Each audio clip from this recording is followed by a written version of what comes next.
Boa noite, amados. Nosso texto está em Efésios capítulo 1. Efésios capítulo 1, versículo 15 até o versículo 23. Nosso tema é pleno conhecimento. Efésios capítulo 1, versículo 15 a 23. Eu vou ler, os irmãos acompanhem a leitura e em seguida estaremos orando ao Senhor. Versículo 15: Por isso, ouvindo eu também a fé que entre vós há no Senhor Jesus, e o vosso amor para com todos os santos, não cesso de dar graças a Deus por vós, lembrando-me de vós nas minhas orações, para que o Deus de nosso Senhor Jesus Cristo, o Pai da glória, vos dê em seu conhecimento o espírito de sabedoria e de revelação, tendo iluminado os olhos do vosso entendimento, para que saibais qual seja a esperança da sua vocação e quais as riquezas da glória da sua herança nos santos, e qual a sobreexcelente grandeza do seu poder sobre nós, os que cremos, segundo a operação da força do seu poder, que manifestou em Cristo, ressuscitando dentre os mortos e pondo-o à sua direita nos céus, acima de todo o principado e poder e potestade e domínio, e de todo o nome que se nomeia, não só nesse século, mas também no vindouro. E sujeitou todas as coisas aos seus pés, e sobre todas as coisas o constituiu como cabeça da igreja, que é o seu corpo, a plenitude daquele que cumpre tudo em todos. Oremos. Querido Deus e Pai, obrigado, Senhor Deus, por mais esta oportunidade de poder abrir as Escrituras, Senhor Deus, e aqui pregar a sua palavra. Que o Senhor nos abençoe, nos ajude, Senhor Deus, em toda a nossa pequenez, que o Senhor nos tenha misericórdia de nós e que possamos, Senhor Deus, pelo teu Santo Espírito, falar da tua palavra com amor e com responsabilidade. Nós oramos, Pai querido, em nome de Jesus, nosso Senhor e Salvador. Amém. O apóstolo Paulo escreveu esta carta aos Efésios e Paulo está em contínua oração. Ele está orando. Seu desejo é que a igreja tenha em seu conhecimento o espírito de sabedoria e de revelação e pleno conhecimento de Deus e de si mesma. Portanto, encontramos no texto várias e profundas lições, das quais queremos destacar apenas 3 para a nossa meditação, para o nosso enlevo espiritual. Em primeiro lugar, pleno conhecimento das bênçãos espirituais. Pleno conhecimento das bênçãos espirituais. As bênçãos que já foram determinadas por Deus. No versículo 3, bendito o Deus e Pai de nosso Senhor Jesus Cristo, o qual nos abençoou com todas as bênçãos espirituais nos lugares celestiais em Cristo. Aqui está Paulo dizendo àquela igreja que ela já tinha determinado sobre a vida da igreja todas as bênçãos espirituais nos lugares celestiais em Cristo. Todas as bênçãos espirituais. Não se tratava de bênçãos que haveria de receber, e sim que a igreja tivesse os olhos abertos para perceber as bênçãos espirituais já concedidas, já derramada sobre a igreja. Então, a primeira coisa que Paulo está dizendo aqui, olha, vocês têm sobre vós as bênçãos espirituais. Deus já abençoou no passado, já nos abençoou com todas as bênçãos espirituais nos lugares celestiais em Cristo. A sua oração desperta o privilégio de ser cristão. Nós temos um grande privilégio de ser cristão, porque já temos as bênçãos do Senhor, as bênçãos espirituais do Senhor sobre nós. Ser cristão e tendo o Senhor Jesus como Salvador e Senhor, né? Salvador por causa da salvação consumada ali na cruz do Calvário, e Senhor por causa de uma dedicação de vida que eu, após a minha salvação, tomo a liberdade de ter agora um Senhor a quem eu sirvo, um Senhor a quem eu sou servo, um Senhor a quem eu realmente decidi amar, servir e me dedicar a Ele, glorificar, honrar com toda a minha vida. Então Ele é meu Senhor. Ele não é só Salvador, Ele não só me salvou, mas Ele continua sendo o Senhor da minha vida em todo o tempo. Assim, Paulo não pede aquilo que não tem. Às vezes é claro que vamos na igreja e não tem nenhuma proibição de você pedir, você tem as suas necessidades de pedir. Então você chega com aquele desejo de buscar alguma coisa, de pedir alguma coisa, mas não é, Paulo está dizendo ali, para que eles peçam e aquilo que eles vão pedir, Paulo está dizendo que eles já receberam em Cristo. Mas para isso, Paulo pede para que abram os olhos deles, para que eles vejam que tudo o que eles já têm. Paulo pede para que Deus abra os seus olhos, para que eles vejam tudo o que eles já têm. Pede também o espírito de revelação, isso é, visão dos valores, tal como eles são traduzidos no céu. Ter a Cristo para conhecer a Cristo. Jesus disse em João 15, sem mim nada podeis fazer. Então eu preciso ter essa visão também aberta, eu preciso conhecer, a igreja precisa conhecer que nós não fazemos nada sobre Cristo. Todo o apelo da palavra de Deus é para que você realmente olhe para Cristo, ande no caminho de Cristo, faça tudo para glorificar a Cristo, porque sem Cristo nada podemos fazer. Então, a nossa visão é para entender, compreender que nós somos carentes permanentes de Cristo na nossa vida. Precisamos de Cristo. Então, precisamos de abrir o nosso entendimento, os nossos olhos para ver a nossa necessidade de Cristo, para compreender que sem Cristo nada podemos fazer, para compreender que nós, para conhecermos Cristo, precisamos dele, de Cristo. Você não conhece Cristo simplesmente porque você decidiu conhecer Cristo.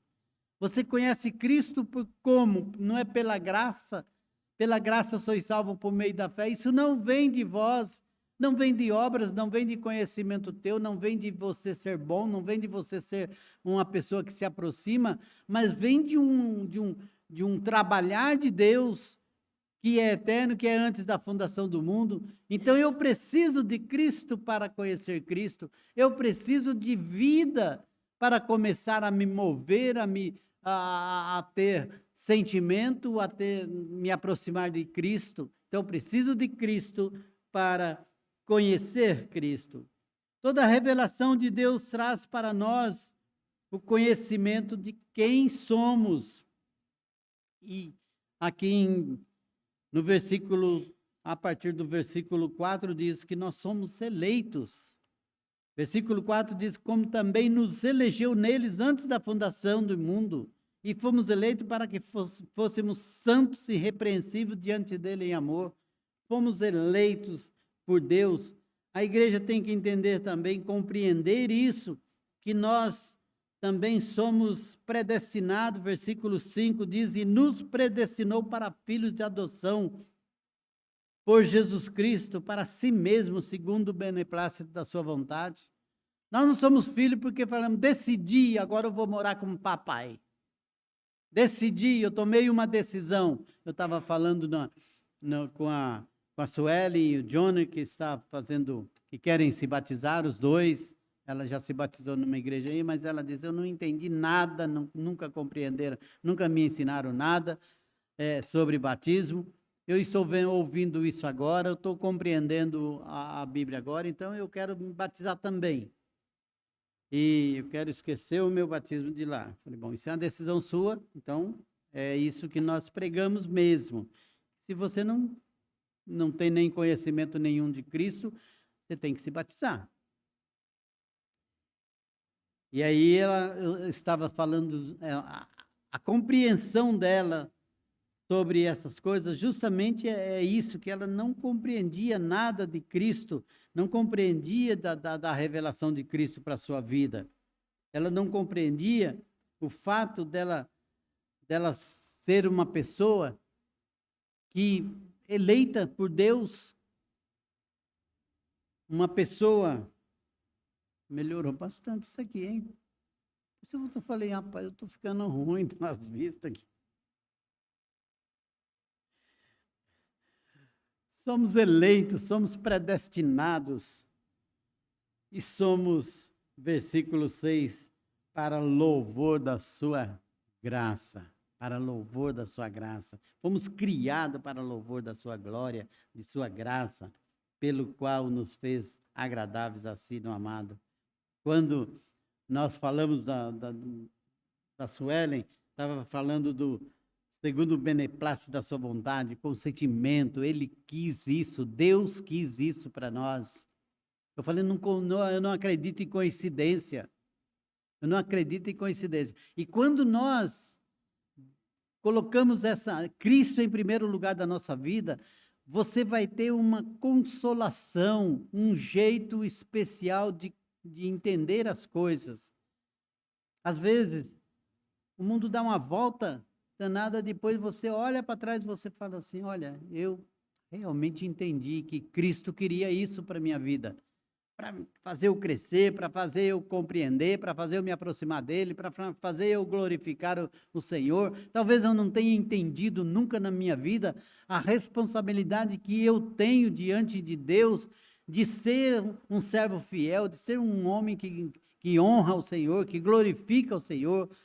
Talvez eu não tenha entendido isso nunca na minha vida, mas Deus faz acontecer alguma coisa e vai puxando a corda para lá. E isso não acontece simplesmente com qualquer um que teve esse desejo, que buscou essa aproximação, que vai morar na casa do Pai, como está dizendo. Não é isso. É Deus que está trabalhando, é Deus que está fazendo acontecer as coisas. É Deus que está dando os passos, Ele vindo ao encontro. Por isso não acredito em coincidência. Somos para louvor da sua graça. Versículo 6. Somos abençoados com todas as bênçãos espirituais. Todas as bênçãos espirituais já está posta ao nosso alcance. Então nós precisamos de fé, de crer, e para isso nós precisamos de Cristo, para abrir o nosso entendimento, para dar essa visão, onde eu tenho que alcançar essas bênçãos para a minha vida. Se está aqui, já fomos abençoados, então o que eu tenho que compreender? Onde estão essas bênçãos? Às vezes já está até, e com certeza já tem trabalhado essas bênçãos, já tem feito parte na minha vida, e eu estou aí, procurando bênçãos, sendo abençoados e procurando bênçãos em todos os lugares. Então, irmãos, pleno conhecimento das bênçãos espirituais, daquilo que já foi determinado para a sua vida. A igreja tem que saber disso, a igreja tem que procurar isso, a igreja tem Cristo. Você não pode ficar batendo a cabeça na parede para lá e para cá. Você está perdendo o seu tempo. Você está se machucando. Lembra quando Paulo encontrou com Jesus e caiu do cavalo, de repente ele, quem é Senhor? Jesus falou assim, duro é para si recalcitrar contra os aguilhões. Você vai se machucar, você vai ficar se batendo. Por quê? Se a conversa tivesse estendido uma conversa grande ali, porque Jesus não estendeu conversa nenhuma, mas se tivesse, imagine o que seria, o que aconteceria naquele lugar no caminho de Damasco. Mas, Senhor, eu estou fazendo a tua vontade. Que vontade? Você está perseguindo a minha igreja. Aliás, você não está perseguindo a minha igreja, você está perseguindo a mim. O que queres que eu faça? Simples. O que aconteceu na sua vida é um encontro real com Cristo. E agora eu quero que você continue conhecendo cada vez mais, obedecendo. Tem um momento de que você tem que ser transformado completamente. Arrependei-vos do vosso pecado. Essa é a mensagem da palavra de Deus, desde de João Batista, Jesus, os apóstolos. Arrependei-vos. Nós não podemos viver essa vida batendo cabeça para lá e para cá, sabendo que isso está arraigado no pecado, na desobediência do homem, e eu continuo deixando, como se eu não tivesse controle nenhum do barco. A igreja de Jesus Cristo precisa ter esse controle, precisa entender isso, precisa ter esse conhecimento dessas bênçãos. Segundo ponto, pleno conhecimento da sua promessa, versículo 18. Tendo iluminado os olhos do vosso entendimento, para que saibais qual seja a esperança da sua vocação e quais a riqueza da sua glória na sua herança nos santos.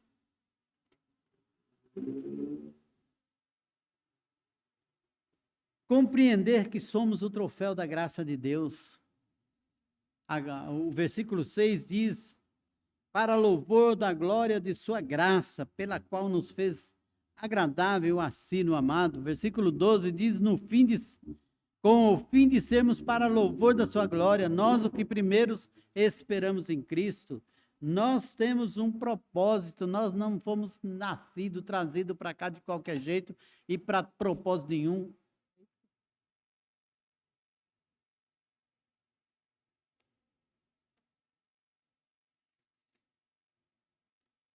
Não fomos criados para propósito vã, nós fomos criados para um propósito para louvor da sua glória, para louvor da graça de Deus.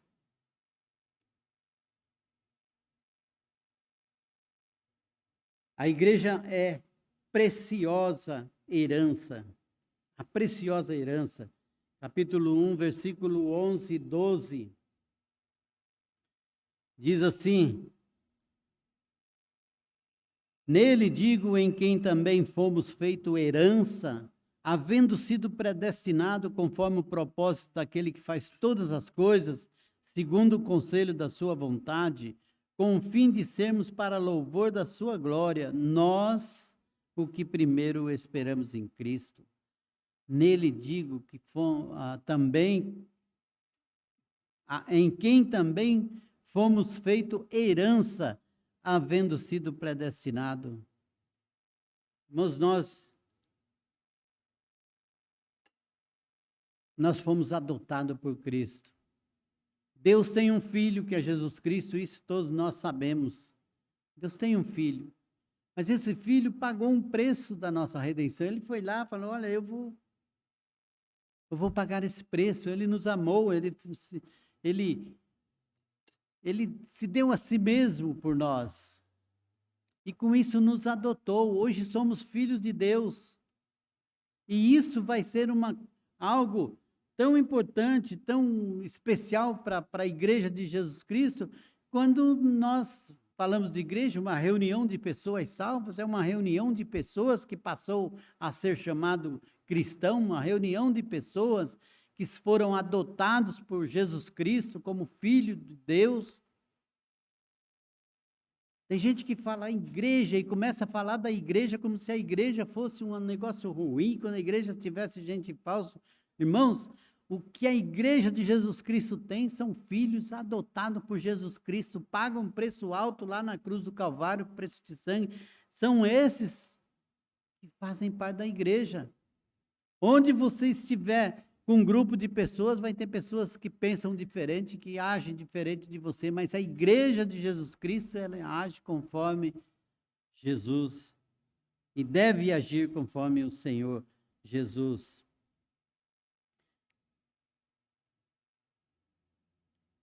A igreja é a preciosa herança, é a satisfação de ver o fruto do seu trabalho. Isaías capítulo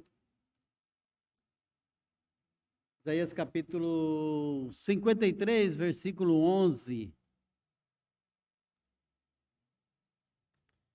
53, versículo 11 diz: Ele verá o fruto do trabalho da sua alma e ficará satisfeito com o seu conhecimento. O meu servo, o justo, justificará a muitos, porque as iniquidades dele levará sobre si. Compreender quão são preciosos para Deus. Você já entendeu isso? Quão preciosa a igreja é para Deus, e você faz parte dessa igreja? Lá em Hebreus, capítulo 10, versículo 19, até o versículo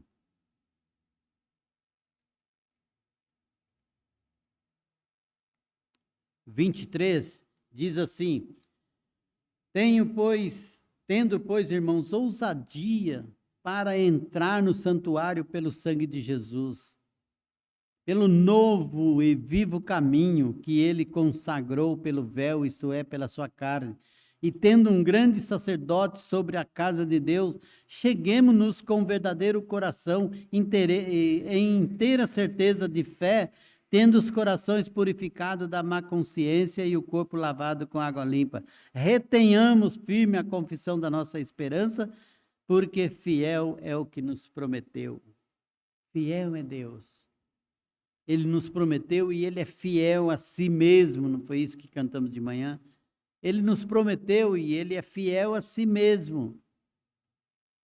Aqui, irmão, nós temos tendo, pois, ousadia de entrar no santuário pelo sangue de Jesus. Mais uma vez tem Jesus aqui. Nós não podemos passar de lado, nós não podemos chegar lá sem Jesus. Então é Jesus. E como que foi que aconteceu isso? Lá na cruz do Calvário, na hora da expiração de Jesus, antes dele entregar a sua alma, dele expirar, ele diz que o véu, quando ele morreu, o véu do templo se rasgou de alto a baixo. E aí então tem todo aquele ensinamento de que Jesus é o sumo sacerdote, Jesus é o cordeiro sem imaculado, que deve ser sacrificado, ele é o próprio sacrifício. Jesus é tudo, ele é tudo, representa tudo que nós precisamos. Então, por ele, e é somente por ele, pelo novo e vivo caminho que ele consagrou. Então, foi ele que consagrou esse caminho pelo véu, isso é, pela sua carne. E, tendo um grande sacerdote sobre a casa de Deus, aí estamos, é a igreja, é o filho com o pai, é do jeito que você compreender, você chega cheguemos-nos com verdadeiro coração, inteira certeza de fé, tendo o coração purificado da má consciência e o corpo lavado com água limpa. É isso, corações purificados, não mais coração de pedra, mas coração de carne, como diz em Ezequiel. Retenhamos firme a confissão da nossa esperança, porque fiel é o que nos prometeu. Jesus fez, está lá, agora temos acesso a Deus. Você pode, você tem condição de chegar diante de Deus, entregar arrependido toda a sua situação. E Deus então tem o poder, através do sangue de Jesus Cristo, te apresentar justificado. Compreender quão preciosa são para Deus e foram comprados com o precioso sangue do seu Filho amado. Precioso. 1 Pedro capítulo 1, versículo 19, foi com prata, nem ouro, mas foi com precioso sangue que fosse comprado, precioso sangue.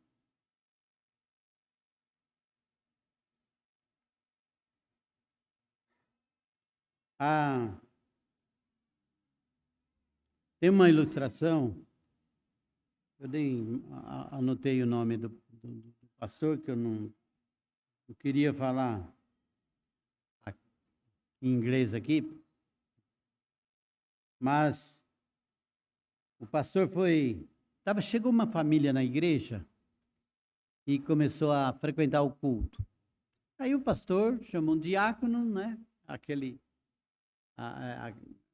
A história de sempre, vamos lá fazer uma visita para aquela família que chegou na igreja e foram, o pastor e um dos diáconos.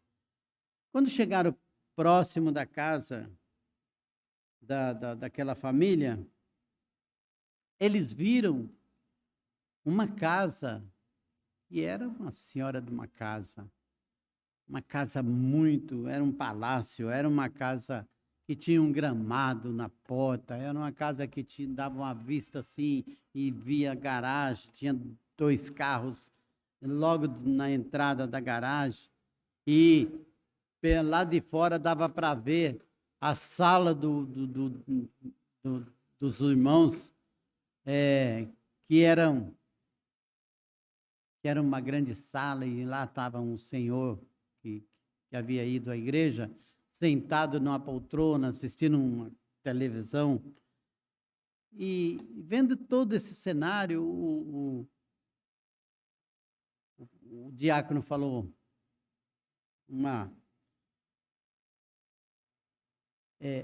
que mensagem, que boas novas nós temos para anunciar para essa família. Que boas novas nós temos. Ao ver aquela casa, a ver carros, a ver os jardins, a ver perceber o estado financeiro daquela família que estava visitando. Que boas novas nós temos para falar para isso. Irmãos, isso é realmente o que a igreja precisa ter, a sua mente aberta. Isso é. Porque a igreja tem promessas que não se comparam. Os valores do mundo, por maior que sejam, não se compara com as promessas que a igreja tem, não se compara com aquilo que a igreja é, não se compara pelo valor da igreja de ser comprado com o sangue de Jesus Cristo, não se compara com a igreja. A igreja é menina dos olhos de Deus. Então, que mensagem nós temos? Nós temos todas as mensagens, nós temos a palavra, nós temos o evangelho, que é o poder de Deus para a salvação de todo aquele que crê. Não importa financeiro, não importa ser dono do mundo, não importa os valores que tem aqui nessa terra, todos perecerão, todos perecerão. O valor da igreja é muito maior. Warren Wiersbe, um comentarista, fez o seguinte comentário: essa verdade indica que Cristo não entrará em sua glória prometida até que a igreja esteja presente para compartilhá-la com ele. Foi isso que ele pediu antes de morrer. Isso que ele pediu antes de morrer. Eu não entro na minha glória antes que a igreja esteja aqui. A igreja, João capítulo 17, versículo 24, Jesus disse: Pai, aqueles que me deste, quero que onde eu estiver, também eles estejam comigo, para que vejam a minha glória que me deste, porque tu me amaste antes da fundação do mundo. O Senhor me amou antes da fundação do mundo. Antes da fundação do mundo, nós fomos amados, a igreja de Jesus Cristo foi amada, e Cristo, então, pelo comentário aqui do comentarista expositivo, diz, essa verdade indica que Cristo não entrará em sua glória prometida até que a igreja esteja presente. Terceiro ponto, pleno conhecimento do seu poder. Precisamos ter conhecimento das bênçãos espirituais, conhecimento das promessas de Deus, conhecimento do poder. A igreja precisa conhecer o seu poder, ter pleno conhecimento do seu poder. Versículo 19 até o versículo 23 de Efésios 1.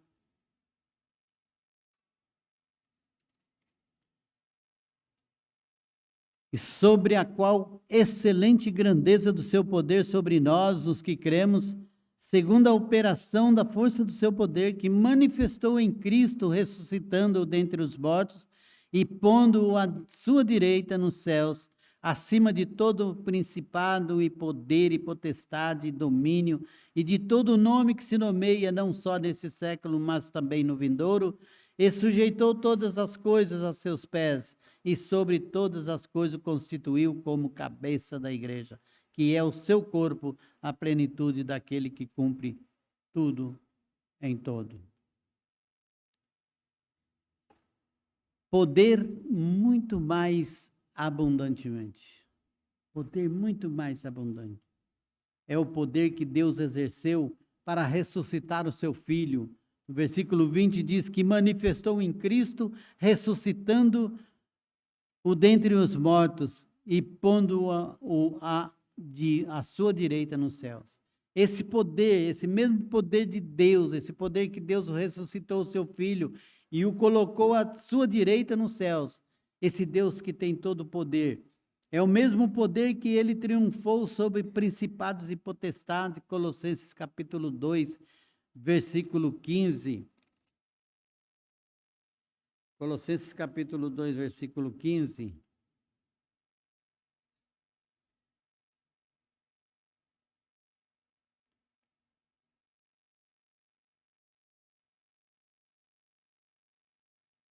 Deixa eu não acho o 15 aqui.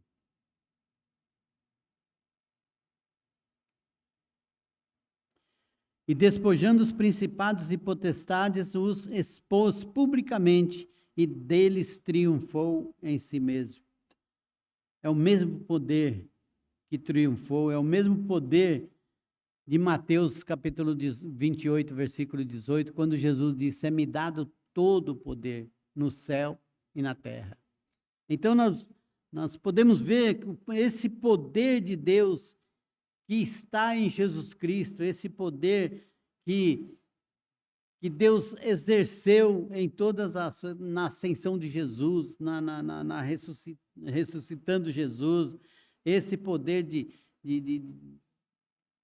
triunfar sobre principados e potestades, esse Jesus que tem todo esse poder, é o Jesus que habita em nós. Esse Jesus é o Jesus que habita em nós. 1 Coríntios capítulo 3, versículo 16, e diz: ou não sabeis vós que o Espírito de Deus habita em vós? E versículo 6, 19, acrescenta: proveniente de Deus e que não sois de vós mesmos. 1 Coríntios 6, 19. Não sois de vós mesmos porque foste comprado, glorificai, pois, a Ele com seu corpo, com sua vida. Esse mesmo Jesus é o Jesus que nos ordenou com poder. Nós lemos aqui sobre missões, Atos capítulo 1, versículo 8, e recebereis o poder do Espírito Santo. Então esse Deus que habita em nós, ele está mostrando que nós devemos agir com poder. Recebereis o poder do Espírito Santo que há de vir sobre vós, ser-me-eis testemunhas, tanto na Judéia, Samaria e até os confins da terra, Jerusalém, Judéia, Samaria e até os confins da terra. Esse poder, mas que poder é esse que tem Jesus? Esse poder, Paulo ora para que a igreja tenha pleno conhecimento, que é revestida do poder de Jesus, Que Jesus, esse Jesus que é o cabeça da igreja. Esse Jesus, o cabeça da igreja. Colossenses 1, versículo 16.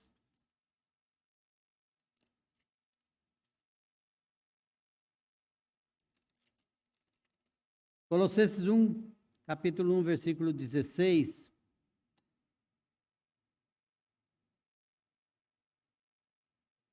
Até o 19. Porque nele foram criadas todas as coisas que há nos céus e na terra, visíveis e invisíveis, sejam tronos, sejam dominações, sejam principados, sejam potestades, tudo foi criado por ele e para ele. E ele é antes de todas as coisas, e todas as coisas subsistem por ele. Ele é o cabeça do corpo, da igreja, é o princípio, é o primogênito dentre os mortos, para que em tudo tenha preeminência, porque foi do agrado do Pai que toda a plenitude nele habitasse. Todo o poder, toda a plenitude habitasse nele. Ele é o cabeça do corpo da igreja. Somos membros de um corpo onde o cabeça desse corpo é aquele que tem todo o poder no céu e na terra. Nós somos membros desse corpo. Colossenses capítulo 2, versículo 9 e 10, diz: porque nele habita corporalmente toda a plenitude da divindade, e estáis perfeito nele, que é a cabeça de todo principado e potestade. Estáis perfeito nele. Nós já ouvimos essa semana isso. Estáis perfeito nele. A igreja deve estar perfeito em Cristo, que é o cabeça. Agora pensa nesse poder de Deus dado a Cristo, que todo joelho se dobrará, toda língua confessará que Ele é o Senhor, e Ele é o cabeça da igreja, e a igreja tem o Senhor Jesus, o Espírito Santo habitando em si, em cada um de nós. É por isso que nós precisamos compreender esse poder.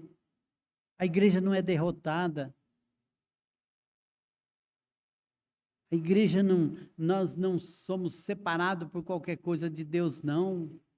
Como muita gente acha que somos, por qualquer coisinha que fazemos, nós perdemos o laço com Cristo. Mas o que diz lá em Romanos capítulo 8, Romanos capítulo 8 é um texto maravilhoso, fala que somos mais do que vencedores, e no versículo 37 diz, mas em todas essas coisas, somos mais do que vencedores por aquele que nos amou. E o versículo 39 diz, nem a altura, nem a profundidade, nem alguma outra criatura nos poderá separar do amor de Deus que está em Cristo Jesus, nosso Senhor. Não pode ser separado. Ele é o cabeça da igreja e nós somos membros desse corpo. Portanto, se você está batendo a cabeça de um lado, do outro, você pode tomar juízo na sua vida. Se você é a igreja de Deus, você vai sofrer muito.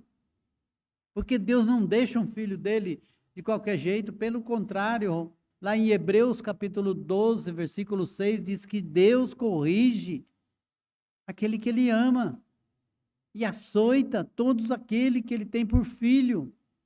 É açoitado, a pessoa está sofrendo, a pessoa tá batendo, andando sem rumo na vida. Sabe por quê? Porque Deus ama. Porque Deus está corrigindo, porque é filho, porque se fosse um bastardo, estava lá, perdido, sem assistência nenhuma, sem reio, sem, como diz lá o que falta é cinta.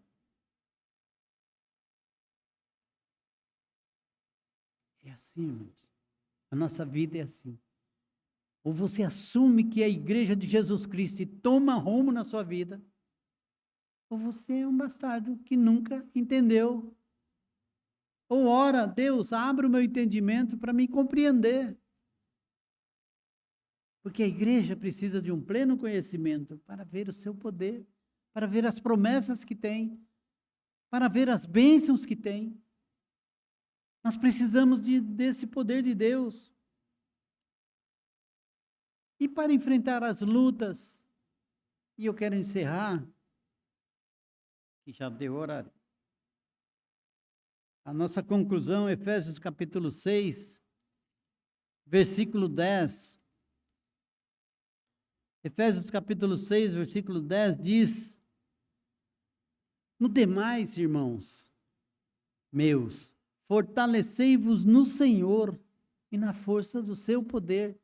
É na força do poder de Deus que vocês devem estar fortalecidos. No demais, irmão, em todas as outras coisas, fortalecei-vos no Senhor e na força do seu poder. Revesti de toda a armadura de Deus para que possais estar firme contra a astuta cilada do diabo. Irmãos, nós temos luta. Esse mundo, Jesus disse, vocês terão aflições. A igreja está no mundo ainda. Jesus disse, eu não quero que tire do mundo, mas que livre do mal. Em oração. Mas ele está dando todas as armas aqui, que é para a gente se revestir. A igreja deve ser revestida do poder de Deus, revestida do amor de Deus, da compaixão, da misericórdia, da graça de Deus, a palavra de Deus. Tome a palavra de Deus, tome o gosto pelas coisas de Deus, faça a vontade de Deus, revesti-vos no Senhor e na força do seu poder. Que Deus nos abençoe, que Deus nos ajude